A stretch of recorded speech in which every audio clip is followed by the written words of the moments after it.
El título, ¿ya estamos grabando? Muy bien. El título, mis hermanos, que encabeza este sermón es El creyente y su respuesta a la maldad de los hombres. El creyente y su respuesta a la maldad de los hombres. Y el texto que será sujeto a nuestro estudio el día de hoy es Romanos capítulo 12. Estaremos leyendo desde el versículo 14 y nos extenderemos hasta el versículo 21, es decir, hasta el final del capítulo 12. Leamos, hermanos, lo que dice la toda suficiente y gloriosa palabra de Dios. Dice el versículo 11: Bendecid a los que os persiguen, bendecid y no maldigáis. Gozaos con los que se gozan, llorad con los que lloran. Unánimes entre vosotros, no altivos, sino asociándoos con los humildes. No seáis sabios en vuestra propia opinión. No paguéis a nadie mal por mal. Procurad lo bueno delante de todos los hombres. Si es posible, en cuanto dependa de vosotros, estad en paz con todos los hombres. No os venguéis vosotros mismos, amados míos, sino dejad lugar a la ira de Dios, porque escrito está: mía es la venganza, yo pagaré, dice el Señor. Así que si tu enemigo tuviere hambre, dale de comer; si tuviere sed, dale de beber, pues haciendo esto, ascuas de fuego amontonas sobre su cabeza. No seas vencido de lo malo, sino vence con el bien el mal. Amén. Hermanos, desde el mismísimo momento de la caída en el huerto del Edén, el pecado está a la orden del día. Nosotros podemos experimentarlo con mucha facilidad. Basta con que ustedes abran sus redes sociales, con que prendan el televisor y observen por unos minutos las noticias, o porque lean la prensa. Se darán cuenta, mis hermanos, que el pecado, como dije hace un momento, está a la orden del día. Sin embargo, si nosotros tuviéramos que pensar cuál es ese pecado más recurrente, o cuáles son esos pecados con los que los hombres tropiezan más frecuentemente, tendríamos que decir, mis hermanos, que el orgullo y la altivez encabezan la lista de los pecados más frecuentes. Ojo, no digo que sean los pecados más escandalosos, digo que son los pecados con los que más comúnmente el hombre está relacionándose, con el orgullo y con la altivez. Es más, por causa de la predominancia de estos pecados, es que hoy en día tenemos la sociedad que tenemos. Por ejemplo, no es difícil encontrar en nuestros días a mujeres que digan: bueno, yo me voy a empoderar, y mi empoderamiento significa que no aceptaré ninguna autoridad impuesta por el patriarcado en mi vida. Es más, dirán, a causa del orgullo y de la altivez, que la mujer está en completa, gigantescas comillas, libertad, cierro comillas, de poder descuartizar a su pequeño hijo en el vientre. Hermanos, esto es terrible. Está tan arraigado el orgullo y la altivez en nuestra sociedad que con mucha frecuencia nosotros vemos, como testigos presenciales o en las redes sociales, casos terribles de intolerancia, donde por ir manejando uno al lado del otro, entonces el otro lo trató mal y el otro sacó su pistola y terminó por herir de muerte al otro individuo. Eso es lo que nosotros vemos comúnmente en nuestra sociedad. La agresión, el descontento y el maltrato, mis hermanos, es lo que predomina en nuestra sociedad. Ahora escúcheme en esto.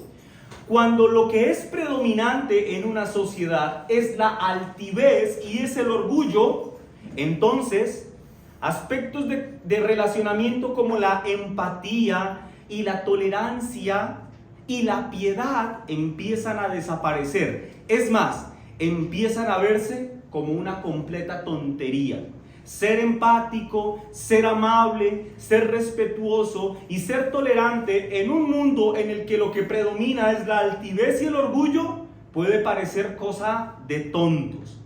Ahora, Yo sé que esto es una ligera descripción de nuestra realidad social, pero creo que todos estamos de acuerdo en que esta descripción, que aunque corta, no está muy lejos de describir la realidad de nuestra sociedad. ¿Es así? Podríamos entonces decir que nuestra sociedad es una sociedad que se caracteriza por la hostilidad. Y en virtud de su hostilidad, sentimientos como el perdón o la reconciliación terminan siendo como algo no bien visto. ¿Por qué? Porque lo que predomina, mis hermanos, es el yo. La importancia del yo. Y si alguien atenta contra el yo, entonces ese tendrá que vérselas conmigo. ¿Cómo responde el mundo a un ataque? Con un ataque mayor. ¿Cómo responde el mundo a una palabra soez? Pues con una palabra soez de más hueso calibre que la anterior. ¿Cómo responde el mundo cuando hay una discusión marital y el esposo sube el tono de la voz? ¿Cómo responde la esposa? Con un tono de voz más elevado. Y entonces él con otro más elevado. Y así sucesivamente.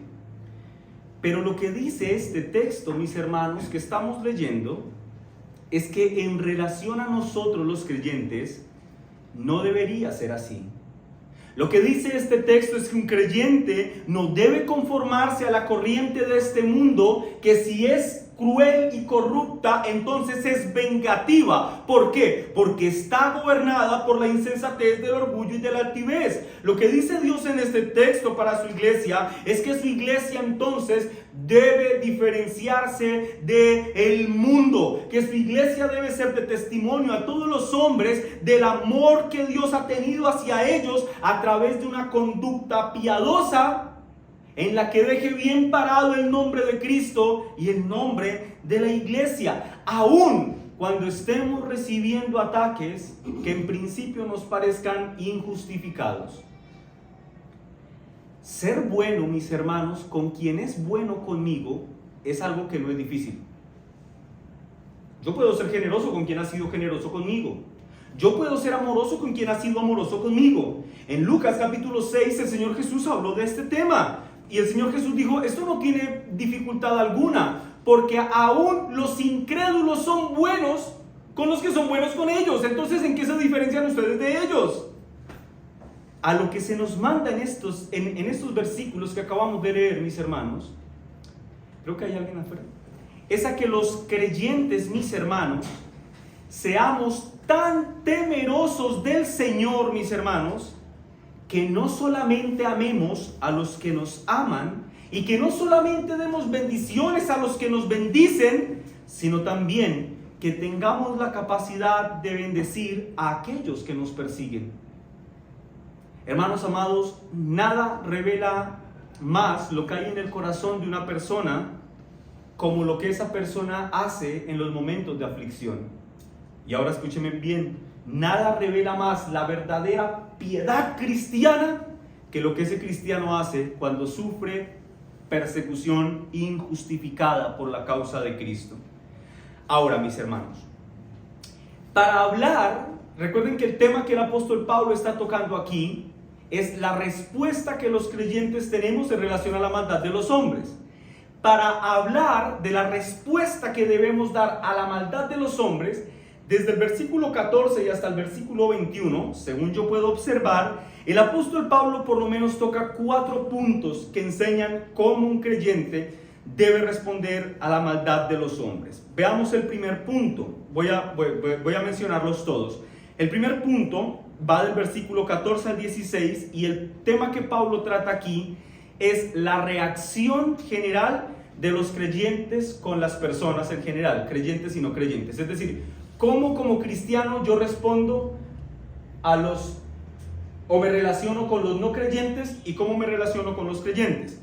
En el segundo punto, ya Pablo va a profundizar en cuál es la respuesta adecuada que debemos dar en relación a los que nos persiguen.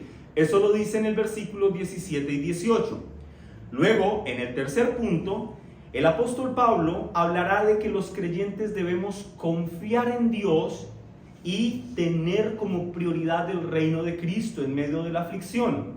Y por último, eso es versículos 19 y 20. Y por último, en el versículo 21, el apóstol Pablo llega a una conclusión lógica y aplicable de la piedad cristiana. Esos son los 4 puntos. Veamos el primero. La reacción general del creyente con las personas. Lean conmigo, hermanos, versículo 14 hasta el versículo 16. Dice la palabra del Señor: bendecid a los que os persiguen, bendecid y no maldigáis, gozaos con los que se gozan, llorad con los que lloran, unánimes entre vosotros, no altivos, sino asociándoos con los humildes, no seáis sabios en vuestra propia opinión. Hermanos, ciertamente lo que se nos pide en el inicio del versículo 14 es algo que para nosotros de forma natural es difícil de digerir, mis hermanos. Es difícil que nuestro corazón entienda el hecho de que se nos mande a bendecir a quienes nos persiguen. En el sermón de hace 8 días, si ustedes lo recuerdan, el texto mandaba que los creyentes compartiéramos para las necesidades de los santos. Si teníamos cómo proveer para la necesidad de un hermano, bueno, el Señor dice, pues provéale. Pero aquí se nos manda otra cosa, a bendecir a los que nos persiguen. Uno podría, mis hermanos, en primera instancia pensar que el primer mandamiento es más fácil de cumplir que el segundo.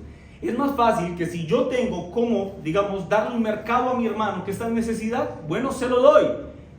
Pero bendecir, pastor, a los que me persiguen. Bueno, el punto, mis hermanos, es que tanto el primero como el segundo mandamiento que aquí estamos leyendo son palabra de Dios. Y por lo tanto, en los dos casos debemos ser obedientes. Debemos dar para las necesidades de los santos. Sí, los hermanos que están en alguna situación apremiante. Pero debemos aprender a bendecir a quienes nos persiguen. Ahora, la razón por la que resulta difícil que procesemos esta información de bendecir a nuestros perseguidores, hermanos, no se encuentra lejos de nosotros ni es extraña a nosotros. La razón se encuentra, mis hermanos, en nosotros, en que en nuestro corazón todavía residen lo que algunos teólogos definen como el pecado remanente, unas inclinaciones a hacer lo que es incorrecto delante del Señor. Por definición, el hombre busca su justicia propia. Es más, nosotros tenemos un altísimo sentido de justicia propia. Cuando algo ocurre y no estamos de acuerdo, decimos, esto es injusto. A mí no me gusta eso porque eso es injusto. Es porque tenemos esas debilidades pecaminosas que se nos hace inconcebible a muchos entender por qué Dios nos manda a bendecir a los que nos persiguen. Ahora, la buena noticia, mis hermanos, la buena noticia es que el Espíritu Santo reside en nuestro corazón. La buena noticia, mis hermanos, es que estas exhortaciones son para la iglesia de Cristo y la iglesia de Cristo las puede llevar adelante, las puede cumplir porque no fuimos dejados a la deriva. El Espíritu Santo es el capitán que gobierna nuestro corazón y nos capacita para poder bendecir a aquellos que son nuestros perseguidores. El elemento, mis hermanos, esencial que determina nuestro relacionamiento con cualquier persona debe ser que somos hijos de Dios. Eso es lo que debe determinar el relacionamiento que tenemos con otros. Ahora, noten, el texto dice, bendigan a los que los persiguen. Noten que el texto, mis hermanos, presupone que los cristianos van a ser perseguidos. El texto no dice, si los llegaran a perseguir y si los llegaran a maltratar, entonces bendigan. No, bendigan a los que los persiguen. Hermanos, esa es la realidad del creyente. El Señor Jesús dijo, en el mundo sufriréis aflicción. No dijo, quizás sufran algo de incomodidad. No, Él dijo, en el mundo sufriréis aflicción. Bendigan a los que los persiguen. Es una realidad. Esto es lo que pasará. Y en relación a esos maltratos o a esas persecuciones, el inspirado apóstol Pablo le dice a la iglesia de Cristo que nosotros, en relación a esos ataques, debemos responder como verdaderos hijos de Dios. Pastor, ¿de verdad por ser cristiano voy a padecer persecución en el mundo? Sí. En su segunda carta a Timoteo, en el capítulo 3, en el versículo 12, el apóstol Pablo dice: todos los que quieren vivir piadosamente en Cristo Jesús padecerán persecución. ¿A alguno le queda duda? Todos los que quieran vivir piadosamente en Cristo Jesús, ¿qué ocurrirá?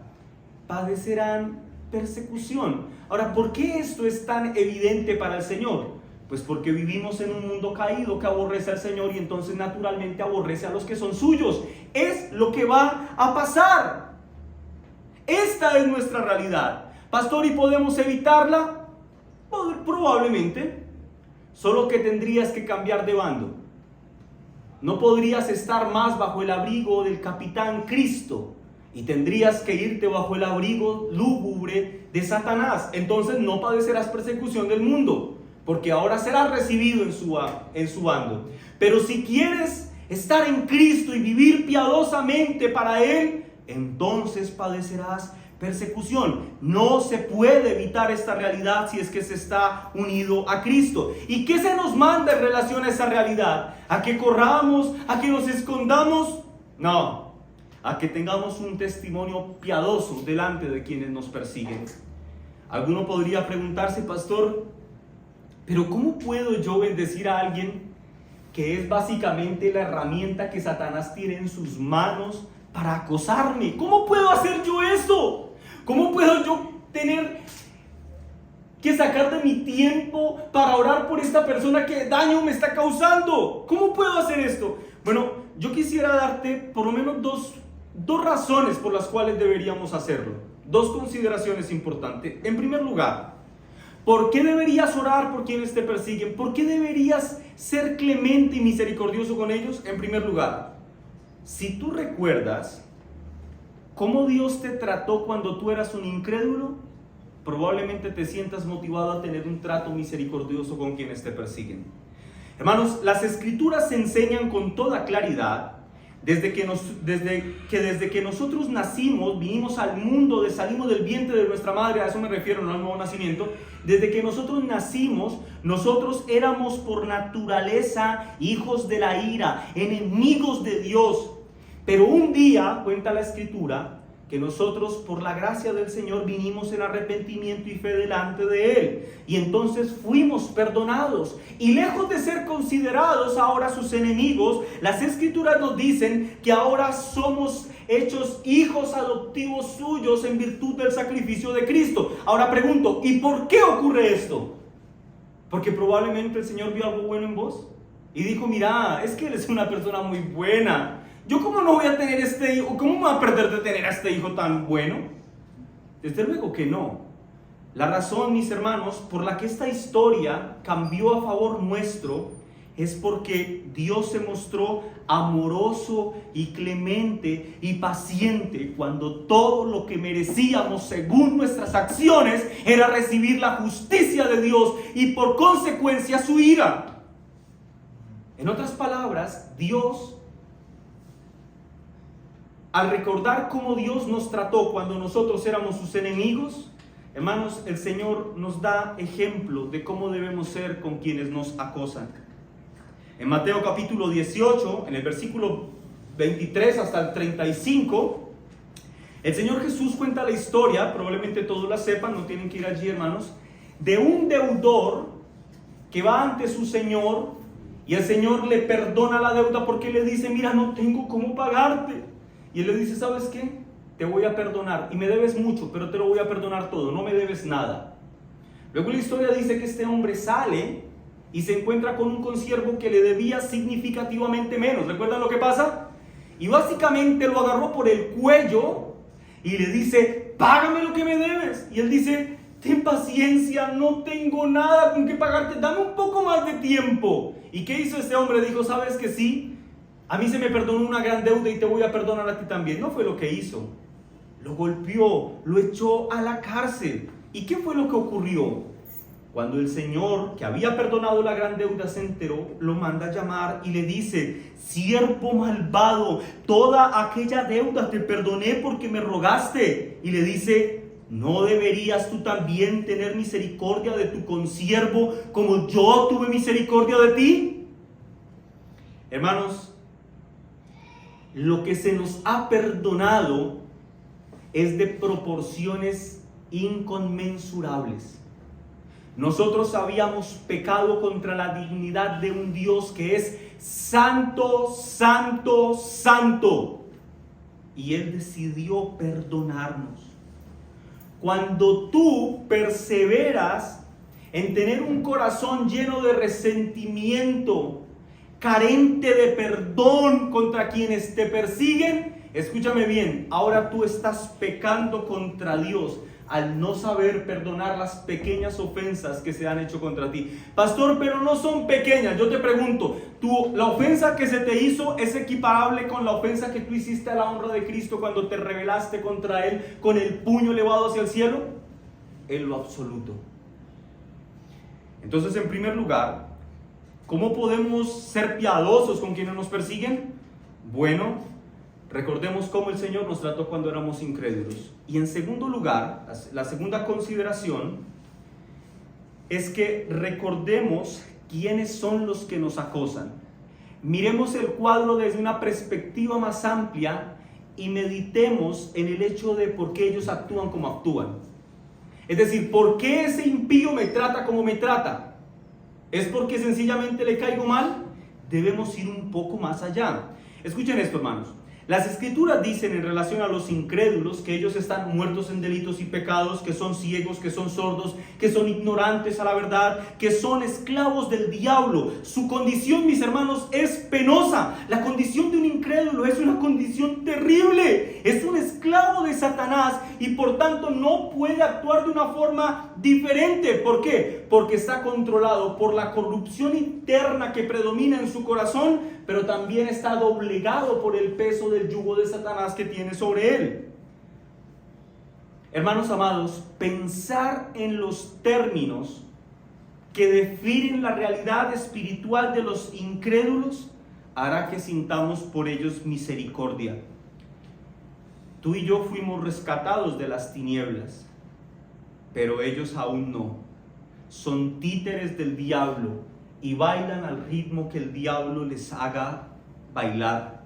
Lo que quiero decir, mis hermanos, es que los creyentes tenemos que tener una mirada en relación a los no creyentes más que básica. Nosotros debemos mirar más allá de las acciones de los no creyentes. Debemos aprender a entender cuáles son los factores que los controlan, porque pensar así nos llevará a tener una genuina compasión en relación a ellos, porque entendemos que se encuentran en una condición penosa, dolorosa.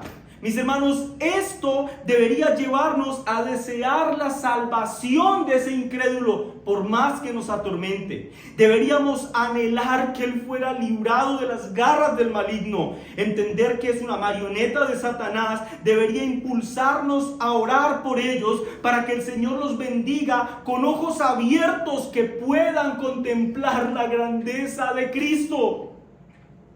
¿Eso se parece a la forma en la que nosotros pensamos en relación a nuestros enemigos? Probablemente no. Probablemente no se parezca mucho a la forma en la que pensamos en relación a aquellos que nos persiguen. Con mucha claridad dijo nuestro Señor Jesús en Mateo 5:44: amad a vuestros enemigos, bendecid a los que os maldicen, haced bien a los que os aborrecen y orad por los que os ultrajan y os persiguen. Más claro, imposible, mis hermanos. Ahora, miren esto, mis hermanos. Noten que el texto no solamente nos exhorta a que no pongamos maldiciones, a que no maldigamos a nuestros adversarios, sino que se nos manda algo más, a que los bendizcamos. Miren esto. Una persona podría esforzarse por no maldecir, pero el cristiano no puede quedarse solo en eso. El cristiano debe esforzarse por no maldecir, pero también por bendecir a quienes le persiguen o le afligen. Hermanos, la lección que el Señor nos da en este texto es muy clara. Los creyentes debemos aprender a comportarnos en medio de este mundo caído de una forma que el mundo quede perplejo por nuestras acciones. quede atónito por la forma en la que nosotros actuamos. El comentarista Dave Jenkins comenta lo siguiente: mirad pues, el mundo está esperando ver las malas reacciones que trata de provocar en nosotros mediante sus persecuciones.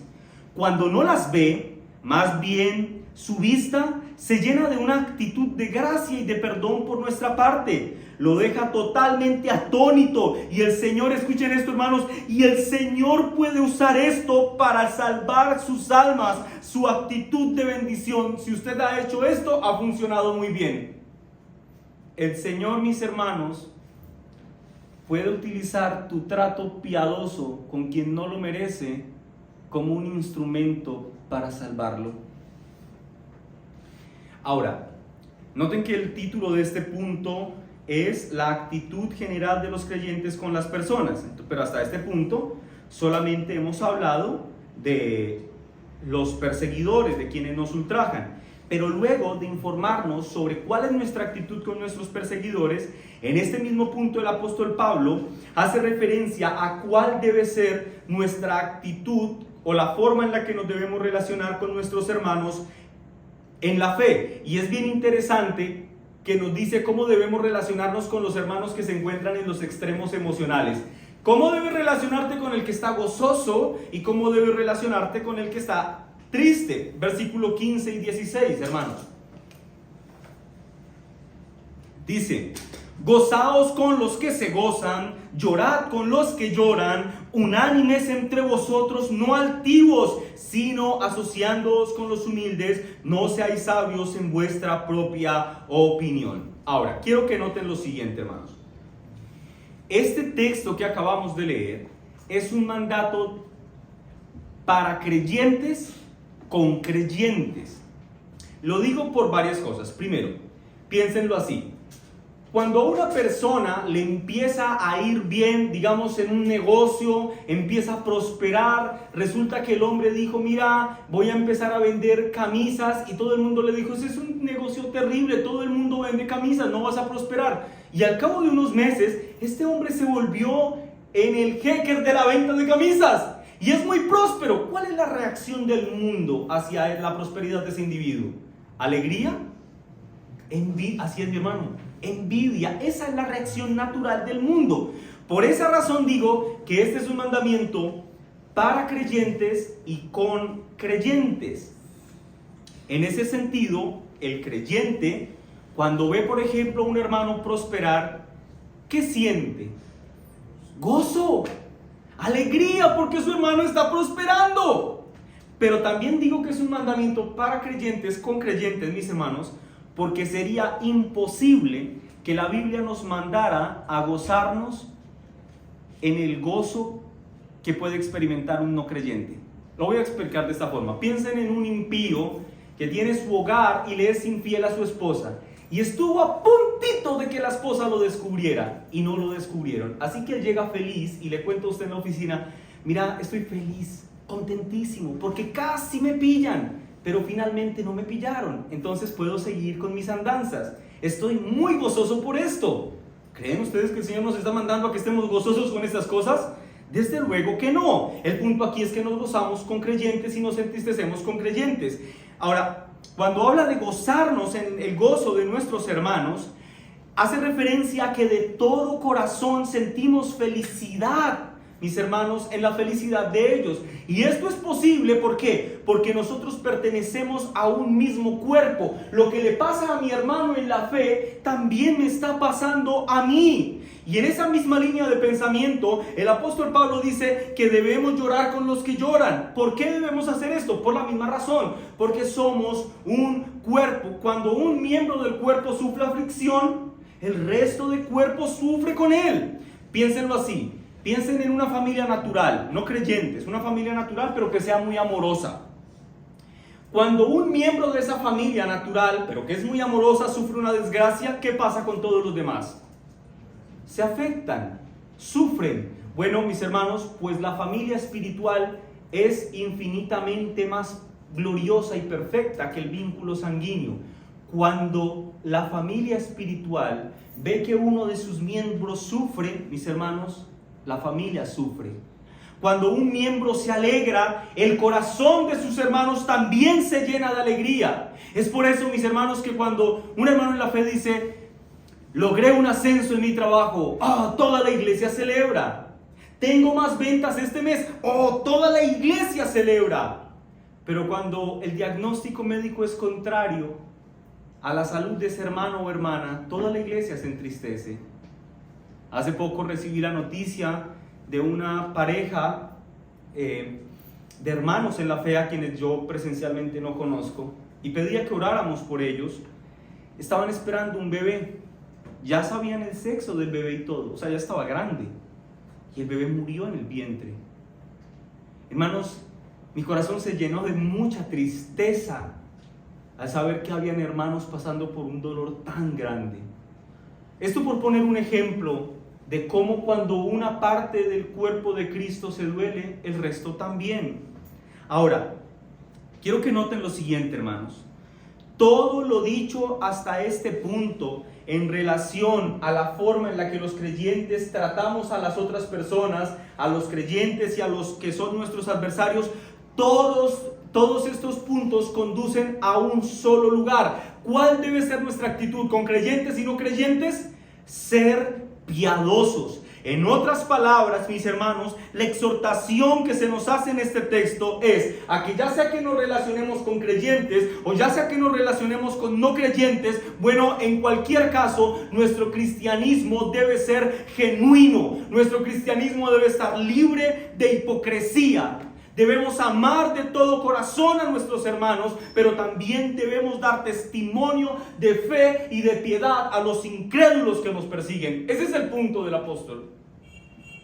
Por eso él termina diciendo que debemos ser unánimes entre nosotros, no altivos, sino asociándonos con los humildes y no creyéndonos sabios en nuestra propia opinión. Ahora, después de considerar estas reglas generales que debemos tener de conducta con creyentes y no creyentes, que apuntan, como dije hace un momento, a una sola cosa, y esa que debemos ser piadosos, ahora el énfasis del apóstol Pablo en este desarrollo del sermón, en los siguientes versículos, recae en cómo tú debes responder a la maldad de los hombres. Quiero que vayamos al versículo 17 y 18, y este es el punto número 2. La respuesta del creyente a la maldad de quienes nos persiguen. ¿Estamos allí, hermanos? Amén. Versículo 17. No paguéis a nadie mal por mal. Procurad lo bueno delante de todos los hombres. Si es posible, en cuanto dependa de vosotros, estad en paz con todos los hombres. Miren que el versículo 17 nos da dos mandamientos. Realmente es un mandamiento dicho de dos formas, una expresión positiva y una expresión negativa. El mandamiento en su expresión positiva que dice, procurad lo bueno delante de todos los hombres. Y la expresión negativa que dice, no paguéis a nadie mal por mal. Miren lo que dice Matthew Henry en relación a este punto. Dice, desde que los hombres se hicieron enemigos de Dios, hablando de la caída en el huerto del Edén, dicen, han estado muy dispuestos a ser enemigos entre sí. El instinto natural, mis hermanos, del hombre es que cuando recibe un golpe, ¿qué hace? ¿Devuelve una palabra cariñosa y cálida? No, devuelve otro golpe, y ojalá, si puede ser más, así es mi hermano, si puede ser más duro. O sea, uno no quiere devolver el golpe con la intensidad que se lo dieron a uno. Uno quiere que al otro le duela más. Eso, mis hermanos, es lo que hace el mundo. Por esa razón, cuando a un creyente se le habla de poner la otra mejilla, le parece que es una completa locura. Solamente una persona en la que reside el Espíritu Santo, mis hermanos, puede estar dispuesta a querer correr la milla extra, a querer poner la otra mejilla cuando se ha recibido un trato injusto de esa otra persona. Hermanos, cuando la naturaleza de Cristo está en nuestro interior, dicha naturaleza nos guía a que vivamos de forma tal que le demos gloria a Él y que mortifiquemos con firmeza las inclinaciones pecaminosas de nuestra carne. No es así con el no creyente. El no creyente no responde a la naturaleza renovada porque no la tiene. ¿A qué responde el creyente? Pues a su instinto pecaminoso. mientras que el creyente debe saber que responde a Cristo. En el mandamiento negativo, el apóstol Pablo dice, no paguéis a nadie mal por mal. Es decir, escuchen hermanos, no tomen represalias personales. Las represalias personales, mis hermanos, son un pecado serio. Si ustedes continúan la lectura de Romanos, verán que el versículo 13, desde el versículo 1 hasta el capítulo 13, iniciando en el versículo 1 y hasta el versículo 7, tocan una sección completa que es de cómo los creyentes, eso será el próximo sermón, nos relacionamos con las autoridades civiles. Y allí, en torno a ese relacionamiento, se nos manda a dejar que las autoridades actúen conforme a la autoridad que Dios ha delegado en ellos. En este punto se nos manda que si nuestros adversarios pecan contra nosotros, nosotros no debemos tomar justicia por mano propia. No debemos tomar venganza, mis hermanos. En otras palabras, lo que el Señor nos dice es que no debemos actuar como mundanos cuando seamos agraviados, sino que cuando seamos agraviados respondamos como cristianos. Hendriksen comenta de forma muy acertada lo siguiente. Él dice, el punto de Pablo tiene que ver con su deseo de que aquellos a quienes se dirige en su carta vivan vidas de una consagración total a Dios y de amor genuino por todos, aun cuando estos sean sus perseguidores. De modo tal que los extraños no tengan ninguna oportunidad legítima de quejarse o de acusarles, haciendo que esos extraños queden como calumniadores y entonces sean avergonzados. Escuchen hermanos, dice Hendriksen, Pablo no quiere que ellos sean un estorbo o una piedra que impida que los inconversos lleguen a aceptar el evangelio. En vez de ello, él desea que conduzcan sus asuntos de manera tal que la conciencia pública los apruebe. Su noble propósito como una persona que ama a Dios es que la vida devota de los creyentes sea un instrumento en las manos de Dios para la conversión de los pecadores y para la gloria de Dios. Ese es nuestro propósito, vivir para la gloria de Dios. Y cuando nosotros deponemos las armas y dejamos la venganza de lado, el Señor, de acuerdo a lo que dice Hendriksen, y estamos de acuerdo con ello, podrá en muchas oportunidades utilizar ese testimonio como una herramienta para romper la dureza del corazón de quienes nos persiguen. Ahora, el mandato positivo que dice, procura lo bueno delante de todos los hombres. Es bien interesante que la expresión procurar en el original hace referencia a tener una actitud reflexiva, a tomarse una pausa, a darle la debida importancia a cada situación. Nosotros diríamos a eso, a pensar antes de actuar. En otras palabras, a lo que se nos exhorta en este punto de procurar lo bueno delante de todos los hombres, mis hermanos, es a que respiremos profundo, a que meditemos en la bendita palabra de Dios, a que llenemos nuestra mente y nuestro corazón con el testimonio de las Sagradas Escrituras, y después de haberlo llenado del conocimiento de la verdad, entonces sí actuemos. En otras palabras, a lo que se nos manda es a que los creyentes pensemos y actuemos bíblicamente. Hermanos, pensar bíblicamente significa que tenemos prioridades en nuestra forma de vivir y de actuar. Nuestra prioridad es la gloria de Dios y la honra de Cristo y el avance de su reino. Juan Calvino dijo, lo que significa este texto es que debemos trabajar diligentemente para que todos puedan verse edificados por nuestro trato honesto, para que puedan, en una palabra, escuchen, percibir el dulce y buen olor de nuestra vida, por medio del cual puedan ser atraídos al amor de Cristo. Pensar bíblicamente significa entonces que pensamos antes de actuar, que tomamos un tiempo para reflexionar y pensamos, ¿qué pasará o qué pensará la gente de Cristo y de su iglesia si yo actúo como tengo pensado actuar? Si la conclusión es que las personas van a pensar mal de la iglesia de Cristo y que se blasfemará el nombre de Cristo, entonces no debes hacer lo que tienes pensado hacer. Y si la conclusión es Cristo será exaltado y su iglesia será honrada, entonces bueno, haz lo que tienes que hacer. Pero por lo general, como el contexto es del agravio, de la persecución, por lo general nosotros no respondemos de una forma tan pasiva al agravio, respondemos con violencia, respondemos con enojo. Ahora la pregunta es, ¿tu enojo y tu violencia exaltarán a Cristo? ¿Cuidarán la honra de la novia de Cristo? Probablemente no. Y miren que acá hay algo interesante también. En el versículo 18, el apóstol dice que nosotros debemos estar en paz con todos los hombres, pero hay un condicional. ¿Qué dice? Si es posible. En tanto sea posible. Noten esto. No se nos está ordenando hacer lo imposible. Hermanos, ¿por qué quiero hacer esta aclaración? Porque habrá hombres o mujeres, hermanos, que no serán apacibles con nosotros a ningún precio.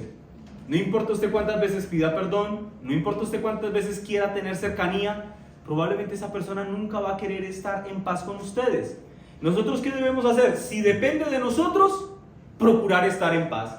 Pero quizá habrá casos en los que definitivamente la otra persona no quiera. Ahora, lo que sí quiero aclarar acá es lo siguiente. Cuidémonos, por favor, de entender que este texto nos está exhortando a buscar la paz con todos los hombres a cualquier precio. Eso no es lo que está diciendo. Porque nosotros vemos, mis hermanos, en las Escrituras, por ejemplo, mandamientos como el que encontramos en Judas, de contender ardientemente por la fe que una vez ha sido dada a los santos. Hermanos, procurar la verdad de las Sagradas Escrituras nos traerá enemigos, sí o sí. No se nos está mandando a estar en paz con todos los hombres, pasando por encima de la verdad. Si tienes que pasar por encima de la verdad para estar en paz con los hombres, entonces has decidido hacer una tregua con el mundo, pero declararte en rebelión contra Dios. Y no debe ser así con el pueblo de Dios. El pueblo de Dios debe estar en paz con los hombres, tanto les sea posible, y muchas veces la imposibilidad será preservar la gloriosa verdad de Cristo anunciada en el Evangelio. Ahora eso nos lleva a nuestro tercer punto. ¿Cómo debemos responder los creyentes a la maldad de los hombres? Con una vida piadosa, ya lo hemos dicho. Pero ¿cómo debe ser en relación a nuestro interior? ¿Cuál debe ser nuestra respuesta interna, la que nos decimos nosotros mismos? Bueno, en el versículo 19 y hasta el versículo 20, el apóstol Pablo dice que aquí lo que se debe exaltar es nuestra confianza en Dios y nuestra mentalidad de reino. Es decir, la prioridad del creyente es el reino de Cristo. Versículo 19 dice: no os venguéis vosotros mismos, amados míos, sino dejad lugar a la ira de Dios, porque escrito está: mía es la venganza, yo pagaré, dice el Señor. Así que si tu enemigo tuviere hambre, dale de comer; si tuviere sed, dale de beber, pues haciendo esto, ascuas de fuego amontonas sobre su cabeza. Noten que nuevamente el apóstol dice: no sean vengativos, actúen como personas transformadas. Pero ahora agrega algo y dice: dejen lugar a la ira de Dios. Confíen que Dios hará justicia. Eso es lo que está diciendo. Mira lo que dice Martyn Lloyd-Jones.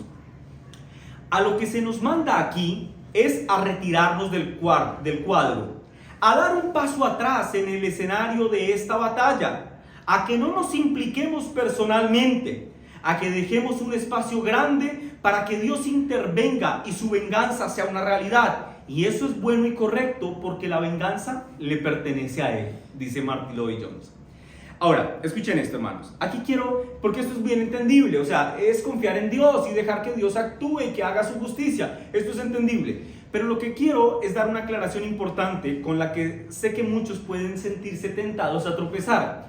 Este texto, mis hermanos, no tiene como propósito que nosotros digamos en nuestro corazón: sí, yo voy a dejar esto en manos de Dios y ojalá Dios lo castigue y le vaya mal. Ese no es el propósito de nuestro texto, porque noten que antes nos manda a no preservar en una actitud vengativa. Es decir, cuando nosotros dejamos las cosas en las manos de Dios, no estamos diciendo: ojalá se le queme la casa con un rayo que caiga. Ese no es el propósito, porque si no estaríamos teniendo una actitud vengativa y queremos utilizar a Dios como el instrumento para nuestra venganza. Hermanos, nuestro deseo debería ser que Dios en este ejercicio de su justicia trate con ellos de una forma tan misericordiosa que finalmente ellos sean llevados a salvación. ¿Ven la diferencia? Hermanos, aquí hay dos preciosas verdades que podemos extraer del texto. Se nos manda a que dejemos las cosas en las manos de Dios. Eso implica que nosotros los creyentes debemos entender que Dios tiene cuidado de nosotros. ¿Sí me hago entender? El texto dice, confían que Dios hará las cosas. Bueno, si tenemos que confiar en Dios, quiere decir que Dios está cuidando de nosotros. Ahora lo voy a explicar de esta forma. Si ustedes, por ejemplo, me contratan a mí como guardaespaldas y yo les digo, confíen en mí que yo no dejo que les toquen un pelo, ustedes seguramente no van a salir confiados conmigo a la calle, porque ustedes van a decir, a este se lo llevó una ráfaga de viento. ¿Cómo nos va a cuidar a nosotros? Pueda que diga que confiemos en él, pero no podemos confiar porque es evidente que no nos puede cuidar. Ahora, si al lado les ponen al campeón de la, ¿cómo se llama? UFC. De la UFC como su escolta personal, ¿usted puede salir más confiado a la calle? Seguramente. ¿Por qué? Porque ese hombre sabe pelear y sabe defenderse. No así conmigo.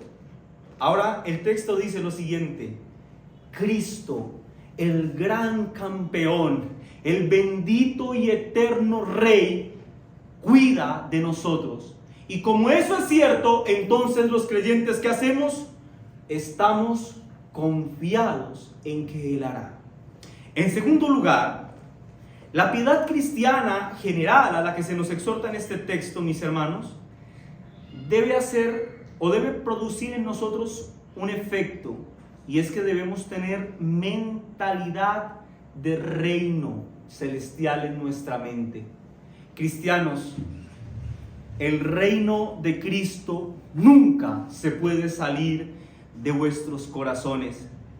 Si por el avance del reino de Cristo tú tienes que pasar por alto una injusticia personal, pues bienvenida sea, con tal que el reino de Cristo avance. Lo que nos preocupa no es nuestro agravio, sino Cristo y el avance de su reino, no nuestra propia justicia. Pero muchos torpemente tropiezan en este punto al exaltar su propia justicia hacia las nubes, sin considerar el daño que están causando el avance del reino de Cristo. Hermanos, pensar bíblicamente nos llevará a actuar bíblicamente. Eso no significa que somos débiles. Eso significa que somos creyentes piadosos, creyentes que no han perdido de vista lo importante, la gloria de Cristo y la expansión de su reino. Pastor, ¿y por qué es importante la expansión del reino? ¿Acaso eso es un mandamiento para mí? Sí. Recuerda lo que el Señor dijo a nuestros padres en el huerto del Edén: multiplicaos y ¿qué? Sojuzgad la tierra, expandan este reino. El Edén no tenía el propósito de quedarse en el tamaño original en el que fue creado. El mandamiento para Adán y Eva era expandirlo con hijos que empezaran a poblar la tierra. Por eso el Señor castiga severamente el pecado de la torre de Babel cuando ellos construyen una torre. ¿Con qué propósito? Que si eran dispersados pudieran ver dónde estaba la torre y volver al mismo punto. Era un acto de rebelión porque Dios los había mandado a esparcirse por todo el mundo. Ahora, mis hermanos, ¿cómo esparcimos nosotros el reino de Cristo en nuestros días? A través de la proclamación del bendito evangelio. La expansión del reino de Cristo, mis hermanos, es un mandamiento de la creación. Y eso implica, en este contexto que estamos estudiando, que los creyentes debemos dar testimonio de amor, de fe, de mansedumbre, de confianza en el Señor a todos los que nos rodean, porque quiera el Señor en su misericordia, Él utilice nuestro testimonio como una herramienta gloriosa para traer a salvación a aquellos que están muertos en delitos y pecados. En vez de pensar en desquitarte de tu adversario, dice el apóstol Pablo, debes darle de comer si tiene hambre. Y si tiene sed, pues dale de beber. Porque cuando tú haces esto, dice el texto, ¿qué ocurre? Acumulan ascuas de fuego sobre su cabeza. Es decir, Una actitud amorosa y piadosa de tu parte hará que tu adversario tenga vergüenza y se sentirá como si tuviera ascuas de fuego sobre su cabeza. Hermanos, el amor en las manos de Dios es una herramienta poderosísima para salvar a los pecadores. Tus perseguidores están esperando que cuando te ofenden, tú tengas una reacción mundana. ¿Y por qué esperan esto? Porque es a lo que están acostumbrados. Pero en vez de reaccionar como un no creyente, en vez de llenarte de venganza, lo que ellos deben recibir de tu parte creyente es amor y acciones amables. Entonces, dice el texto, ellos se sentirán desdichados y llenos de vergüenza porque pecaron contra ti. Quizá, escúchame, quizá esto no ocurra de inmediato. Probablemente en algunos casos pasen años. Pero escúchame, tarde o temprano el amor tendrá su efecto. Hermanos, escúchame, Dios puede utilizar tu testimonio para salvar el alma de los ofensores. Y eso nos lleva al cuarto y último punto de este sermón.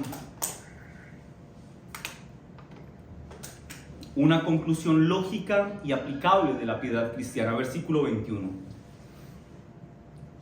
No seas vencido de lo malo, sino vence con el bien el mal. Cuando alguien ataca a un no creyente, esa persona no está viendo más allá de la conducta de ese otro y de sus acciones despreciables. Pero un cristiano, de acuerdo a todo lo que hemos visto hoy, tiene que actuar diferente. El cristiano tiene que ver el cuadro desde una perspectiva más amplia. El cristiano tiene que pensar en relación a aquel que me está atacando, tiene que pensar con una mentalidad bíblica, pensando en el reino. Debe ir más profundo que sencillamente las palabras y las acciones del perseguidor. Mira lo que dice Pablo en Efesios 6:12. No tenemos lucha contra sangre y carne, sino contra principados, contra potestades, contra los gobernadores de las tinieblas de este siglo, contra huestes espirituales de maldad en las regiones celestes. Noten, sí, ese individuo me ha tratado mal, pero si ese individuo no conoce de Cristo, es un esclavo de Satanás. Yo debo entender que ese individuo no se gobierna a sí mismo. Hermanos, en este mundo no hay libertad para ningún hombre. Todos somos esclavos de alguien. Y solamente hay dos señores de esta esclavitud. Uno, Satanás, y otro, Cristo. Pero no hay libertad. Para hacer lo que se quiere, no existe tal cosa. Y cuando no se está en Cristo, se está bajo la esclavitud y el yugo de Satanás. Quienes nos persiguen, quienes nos tratan mal, quienes tienen una actitud deshonrosa con nosotros, debemos aprender a verles como eso, como esclavos. Debemos recordar que nuestra lucha no es contra carne ni contra sangre, sino contra principados, potestades, gobernadores de las tinieblas de este siglo, contra huestes espirituales de maldad. Hermanos, debemos, como Pablo, aprender a mirar más allá de las acciones de los hombres y debemos entender, hermanos, que son gobernados por fuerzas espirituales que los tienen sometidos a esclavitud. Si nosotros tomamos una actitud vengativa contra estas personas, hermanos, estamos siendo vencidos por el mal.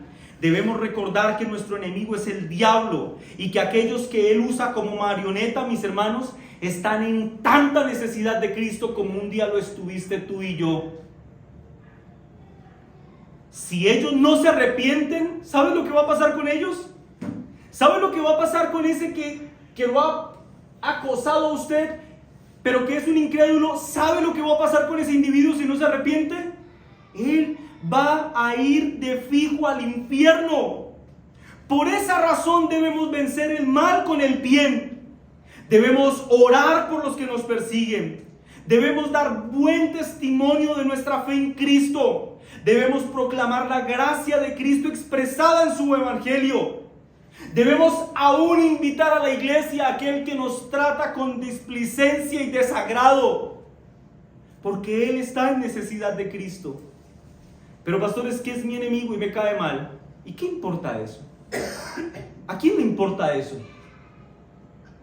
Es que me dijo que yo era feo. ¿Y a quién le importa eso? ¿Acaso eso es más importante, el agravio es más importante que el reino de Cristo y su avance? Hermanos, desde luego que no.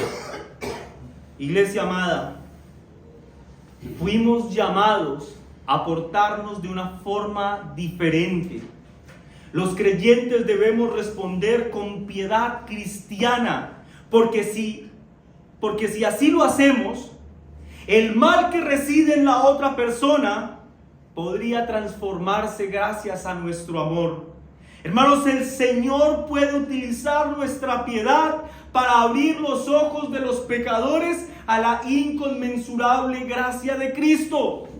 Pastor, pero es que tú no te imaginas cómo son mis profesores. Tú no te imaginas cómo son mis compañeros. Tú no te imaginas cómo es mi jefe. ¿Y qué pasa con que sea terrible?